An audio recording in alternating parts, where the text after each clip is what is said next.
بركتي لسه خذ عمرو باشتريك ابوي ما مساج بريك بدون نوت هو فلات عمرو ابويا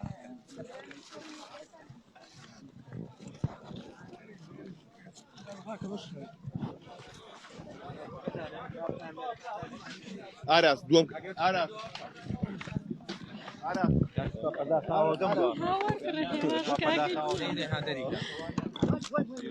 هوراس او خندن دايني با ثابت بيه كرة استندك هورازا ده طاح حافظ هيج كاكا مشويني من هوراس أدخل الجنطة كهورازا واستندم بدرنا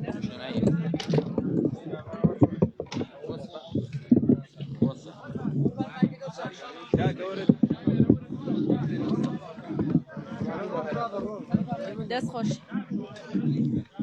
نعم بيته وكان خورانا بيري خوي حزي لا خمن غفر دقي بريادك والله انا خوي حزي لا خوحيش او انا ضمن ما كان ضمن يصير انه ما كان جان زمان هر برزه والله او ايش زان مجاكي زان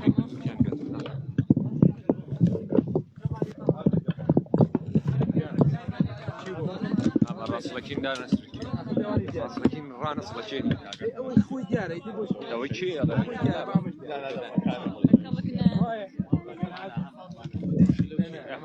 أمي استندك دانا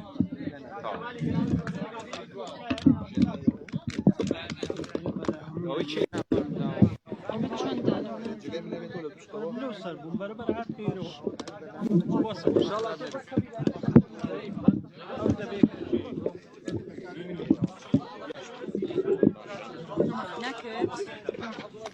نكت يوباك وشي او يستاهل ولا ما كره هي مايكل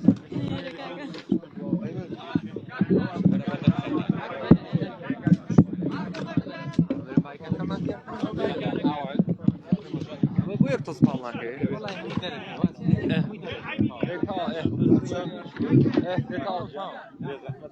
كاكا والله عيبيني كاكا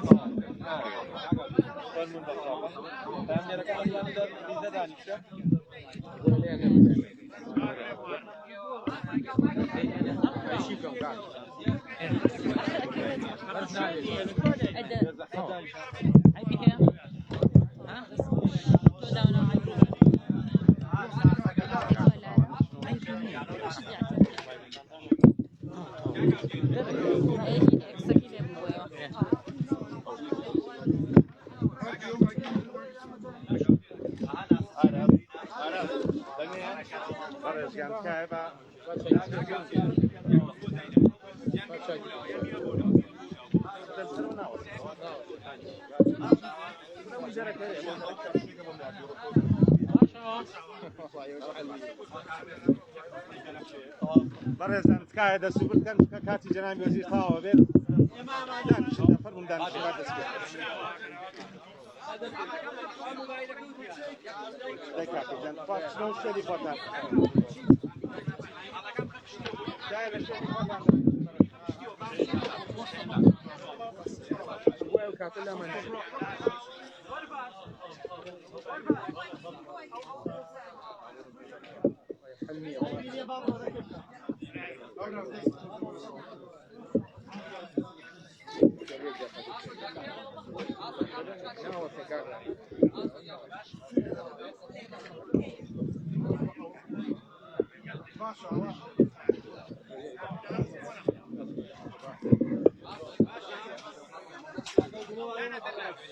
عادي باشا كاكا ڕێزانم کاتان باش سپاس بۆ ئامادەبوونتان جاربوو کە بەڕێسان پرسیارتان هەبوو بۆ ئەوەی کە سوود لە کاتەکە وەرگین ئێمە ئەمڕۆ لێرە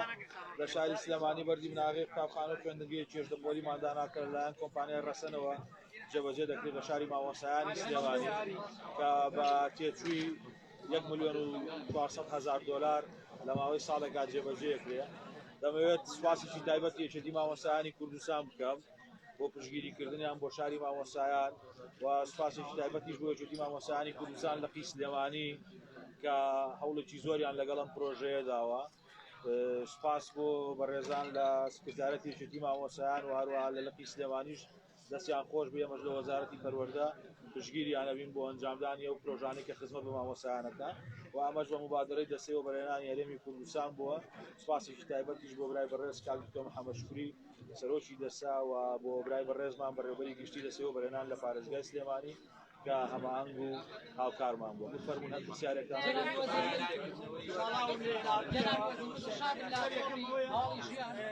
دوی دووچی بڕیارێک ئەدرێت بۆ گرتوگۆ بە قۆناغەکانی دیگەی نەبردن. شەریش کەشم ئەوەیە کە ئەوزەی ماوەسایانی پۆلی گوڵانگرا بەمەتی 30 ڕۆژارێک موچە داوامەکەنەوە لە کاتی پایانی دیکان هەوڵەکان جێرن بۆ ئەمە سپاس. یەکەم بۆ دوو ئێمە کۆبوونەوەی لیژنەی باڵامان هەیە. یەک دوو ڕۆژ لەوە پێش لەگەڵ بەڕێزان لە بەڕێوەبەری گشتی پەروەردەی پارێزگاکان کۆبوونەوەیەکمان ئەنجام داوە بۆ ئەوەی کە ئێمە بتوانین پرۆژەی خۆمان بۆ ناو کۆبوونەوە ئامادە بکەین. دەسەوەرەکەم دیای وەزارەت لە ڕۆژی شەممە تەواو گەڵاڵە بکەین بۆ کۆبوونەوەی ڕۆژی دوو و سپاس بەخوا ئامارەکان تا ئێستا باشن و شیفا بۆ هەموو ئەوانەی کە توش بوون بۆ هیوایی هەموو لای پارێزرا بوون بە تایبەتیش مامۆسایان و قوتابیان و خوێندکاران. ئەگەر دۆخەکە بەم جۆرە بێ پێشنیاری ئەمە لە وەزارەتی پەروەردە ئەوەیە ئەو وادەی کە دامان ناوە پێش بخرێ بەڵام وادەکە لەلایەن لیژنەی باڵای ڕوبەڕووبوونەوە ئەمە ڕوویای خۆمانە وەکو وەزارەتی پەروەردە لە کۆبوونەوە باسمان کردو لەگەڵ بەڕێوەبەرە گشتەکان هەموو لایەکمان پێمان باشە ئەگەر ئامارەکان بەم جۆرە بێ وادەی دەستپێکردنەوەی قوتابخانەکان زووتر بکەین لە یەکی سێبکیە و ساڵنامەی کە دامانناوە بەڵام هەر وەرزی یەکەمە خوێنرێ وەرزی دووەمیش لە کاتی خۆی دەست پێ بکرێ بەڵام ئالەتی چۆنێتی دەستپێکردنەوەی داوامەکە لە گەڵە گشتیەکانی لە ژێر ئەو تەوسیە بن کە وەزارەتی پەروەردەی حکوومەتی هەرێمی کوردستان پێشکەشی ئەماکە داوام بە شێوازی تەناو ببێ ئەوە دواکر بێ و بەکارێکی ئێمە لە وەزارەت پەروەردەدا دەژین بەڵام تەوسیەی وەزارەی سەحە بۆ لیژنەی باڵای ڕوبەڕووبوونەوەی کۆرۆنا هەر شتێک بێ بڕیاری لێدرێ هیچ بڕیارێکیش لەسەر کاتەکان نەدراوە بەڵام من داوام لە بەڕێزان بەڕێوەبەری گشتی پەروەردەی پارێزگاکان کردووە کە ئەمڕۆ مامۆستا دڵشاد بەڕێوەبەری گشتی پەروەردەی سلێمانیش لێرەیە داوام لێکە کە چ کاتێکیان پێ باشە بۆی گفتوگویەک بکەن لەناو خۆیان مدیر عامی محافەزات دواتر کاتەکە بدەنەوە بە من لە کۆبوونەوە لەگەڵ بەڕێزان لە لیژنەی باڵای ڕوبەڕووبوونەوەی کۆرۆنا باسی سەبارەت بە پرسیاری دووهەمیشت ڕەبێ زۆر بەتانەوە پرسیارە بکەن وەکو وەزارەتی پەروەردەی هەرێمی کوردستان وەکو حکوومەتی هەرێمی کوردستانیش هەمومان لە هەوڵی باشترکردنی بژێوی ژیانی مامۆسایان و فەرمانبەرانی هەرێمی کوردستانن بەڵام دۆخێکی سەختی دارایی هەیە دۆخە سەختە دارایەکە هەمومان ئەزانین کە لێکەوتەکانی لە ئەنجامی سێ خاڵ هاتە پێشەوە یەکەم بڕینی موچە و بودجە و استحقاقاتی دارایی هەرێمی کوردستان لەلایەن حکوومەتی فیدرالیەوە کە لە هەموو ساڵی ڕابردوو ئەوەی کە تەنها ئەو مستحقاتی هەرێمی کوردستان بۆ تەنها لە مانجیەک بە تەواوەتی نردووانە پاشانەوانەی دیکە مستحقاتەکانە نەناردووە شاندی هەرێمی کوردستان بە سەرۆکایەتی جێگری سەرۆکی حکوومەت بەڕێز جەنابی کاقوبات لە بەغدا بوون بۆی کە گفتوگۆ بکرێت لەسەر بودجەی ساڵی 2021 ئینشاءالله هەر کاتێک ئاماژەکان بگەنەوەی کە ڕێکەوتنێک لەسەر ئەو پرۆژە یاسا هەبێت بە دڵنیاییەوە ئەو کاتە دۆخی داراییش ئاماژەی باشتری بۆ بێ و لە حاڵەتی دیکەش ئێمە لە هەرێمی کوردستان پشت بە هەموو داهات و سەرچاوەدارایەکانی خۆمانە وەسین بۆی کە بتوانین خزمەتێکی زیاتری مامۆسایان و فەرمانبەران و موچەخۆرانی حکوومەتی هەرێمی کوردستان بکەین تەوەجوهی حکوومەتی هەرێمی کوردستان ئەوەیە بۆ خۆی کە موچە بە 30 ڕۆژارێک بدا بەڵام سروشتی ئەو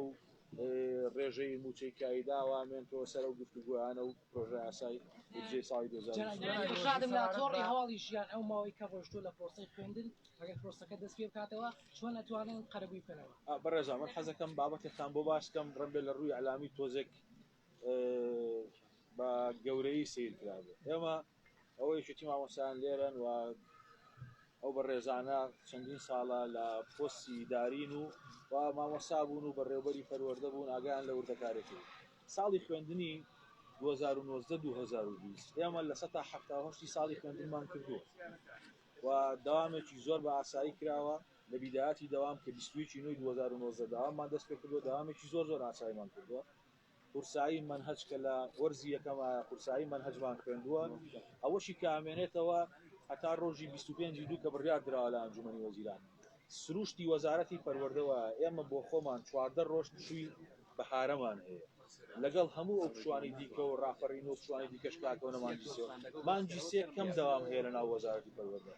هەموو ئەوەی کە لە ساڵی خوێندنی ڕابردوو لە ئێمە چوە بە تایبەت مانگی 4 بوو ئێمە مانجی 5 کەوتونێتە ناو داوامەوە ئەمە خاڵی یەکەم خاڵی دووهەم ئێستا کە ساڵی خوێندنی ئێستا ئەمە دەست پێ بکەین یان دەست پێ ئەەکەینەوە جارێکی دیکە ساڵی خوێندنی ئێستا ئەمە بەرنامەیەمان بۆ داناوە کە تەواوی ئەو پرۆگرامانە لە ناوەندەکانی خوێندن بخوێنرێت ئەو ئالەتی کە وەزارەتی پەروەردە وەزارەتی تەندروستی بۆ ئێمە دیارەکە داوامەکەین ئێمە بۆ ئەوەی کە کواڵەتی خوێندن دانەوەزێ و بۆ ئەوەشی کە ئەڵەن مەسەرەن ئەو بابەتانە نەخوێنراوە بڕیارماندا کە خوێندنی ئەم ساڵ بکەینە دوو تەوقیتی جیاوازەوە وەرزی یەکەم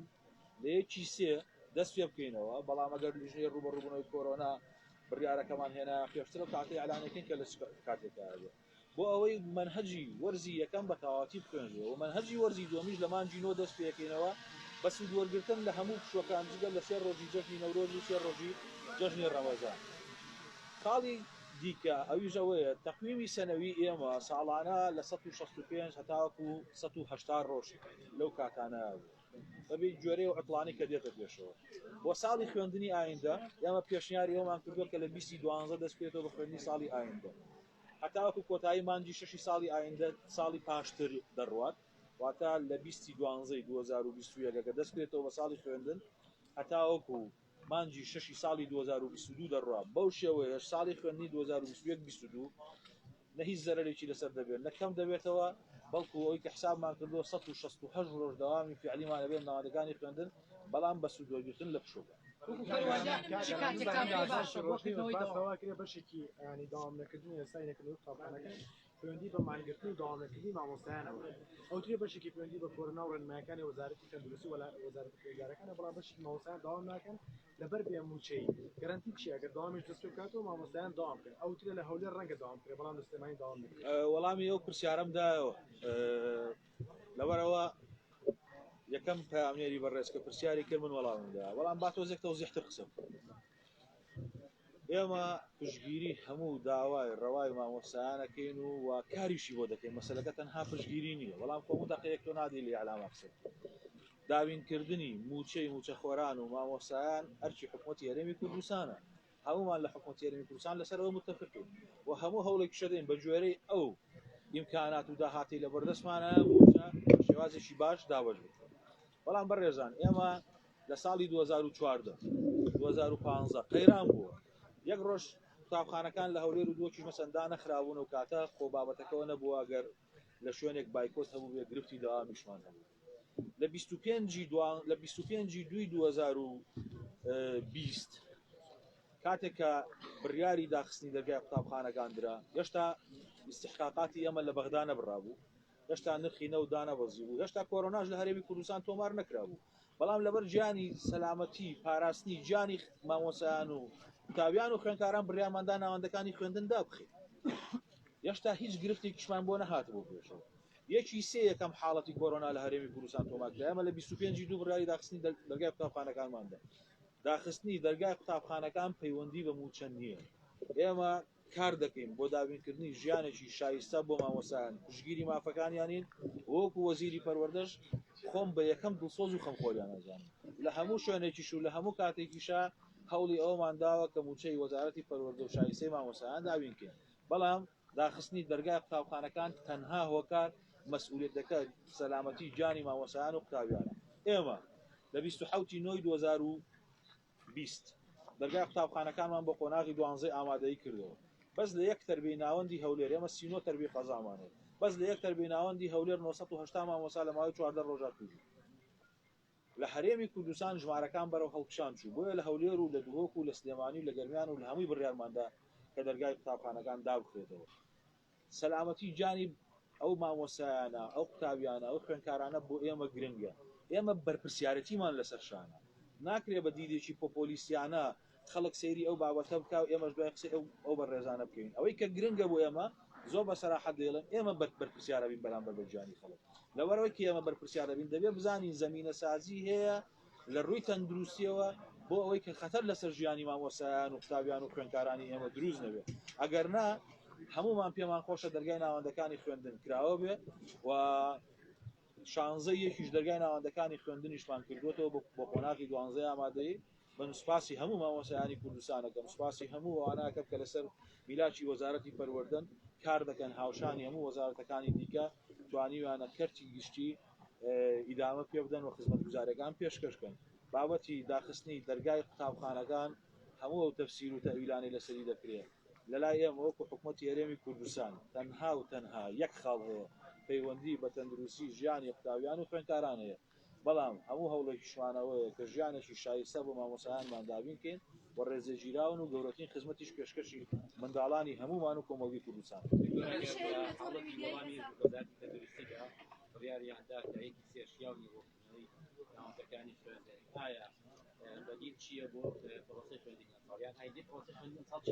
ئاماژەکان ئەوەن کە بتوانین ناوەندەکانی خوێندن بکەین ئەوە خاڵی یەکەم خاڵی دووهەم ئێمە لە وەزارەت بەڕێز مامۆستا دڵشاد بەڕێوەبەری گشتی پەروەردەی سلێمانی بەڕێز مامۆستا شیران بەڕێوەبەری گشتی فێرکردنی بنەڕەتی بەڕێز مامۆستا ئەحمەدگەل بەڕێوەبەری فێرکردنی ئامادەیمان ڕاست پاردووە بۆ ئەوەی کە کۆبوونەوەیان ئەنجامداوە بۆی کە تاوتوی پلانێکی دیکەش بکەن ئەگەر خوا نەخواسە بەڵام تا ئێستا ئاماژەکان باشن و ئامارەکانی کۆرۆنا لە هەڵکشان نین ئێمە ئەمڕۆ 12 ڕۆژە ناوەندەکانی خوێندنمان بۆ قۆناغی 12 ئامادەی کردوێتەوە سوپاسی هەموو مامۆستا و قوتابی خوێندکارانەکەم کە التیزام و پێگیریەکەم بە ڕێنمایی تەندروستی لە ناوەندەکانی خوێندن تا ئێستا پرۆسەکە باش بەڕێوە چێ لە ڕووی تەندروستیشەوە گرفتێکی ئۆتۆمان توش نەبووە ئەتوانین بە جۆرەی ئەم ئاماژانە لەگەڵ وەزارەتی تەندروستی دەتوانین هەماهەنگی بکەین بۆی کە بتوانین مۆعیدەکە پێشتریش بخەین نەک لەوەی کەیەکی سێنەتوانین بکەینەوە بەڵام لە هەر حاڵەتێکی دیکەیە خۆمان بە بەرپرسیارە زانین بەرامبەر بە خەڵک لە هەر حاڵەتێکی دیکە بزانین کۆرۆنا دەگاتەوە ئەو هەڵکشانانەی ئەو پیکانی کە لە مانگی 10 و 11 تووشی خەڵکی کوردستان بوو بە دڵنیاییەوە دەرگای ناوەندەکانی خوێندن داهاتنەوە نامانەیە مامۆسایان و قوتابیان و خوێندکاران زیان ببین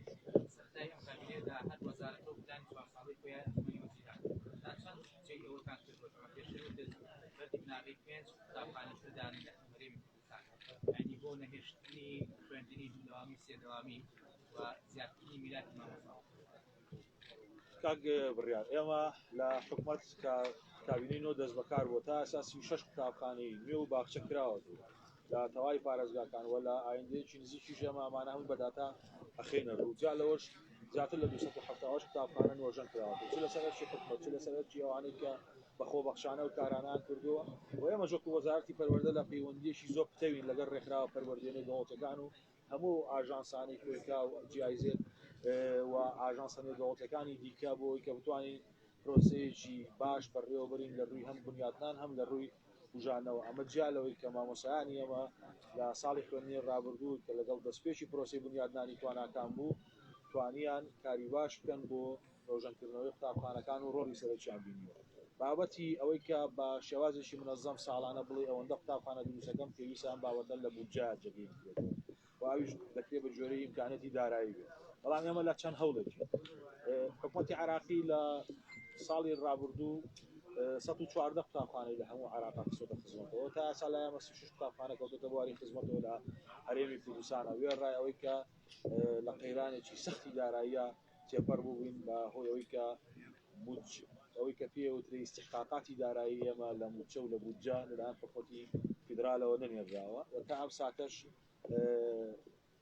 ناردۆ بۆ هەرێمی کوردستان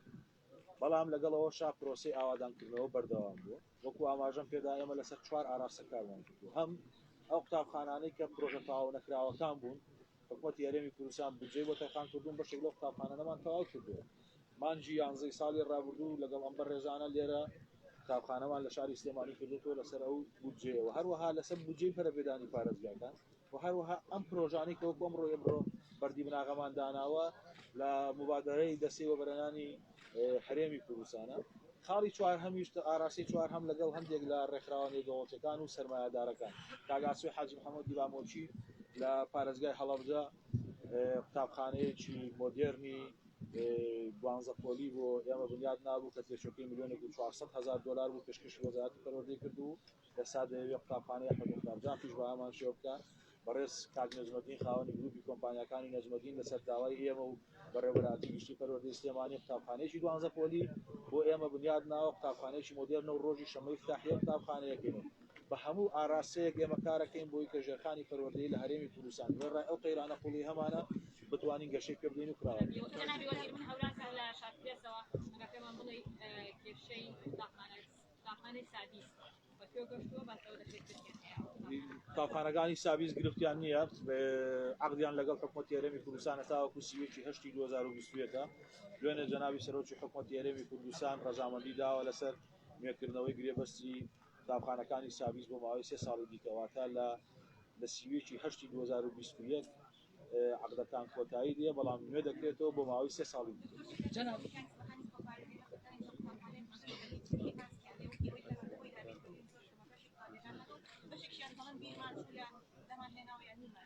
بەڕێزان ئاگادارن لە بەڕێوەری گشتی پەروەردەی پارێزگاکە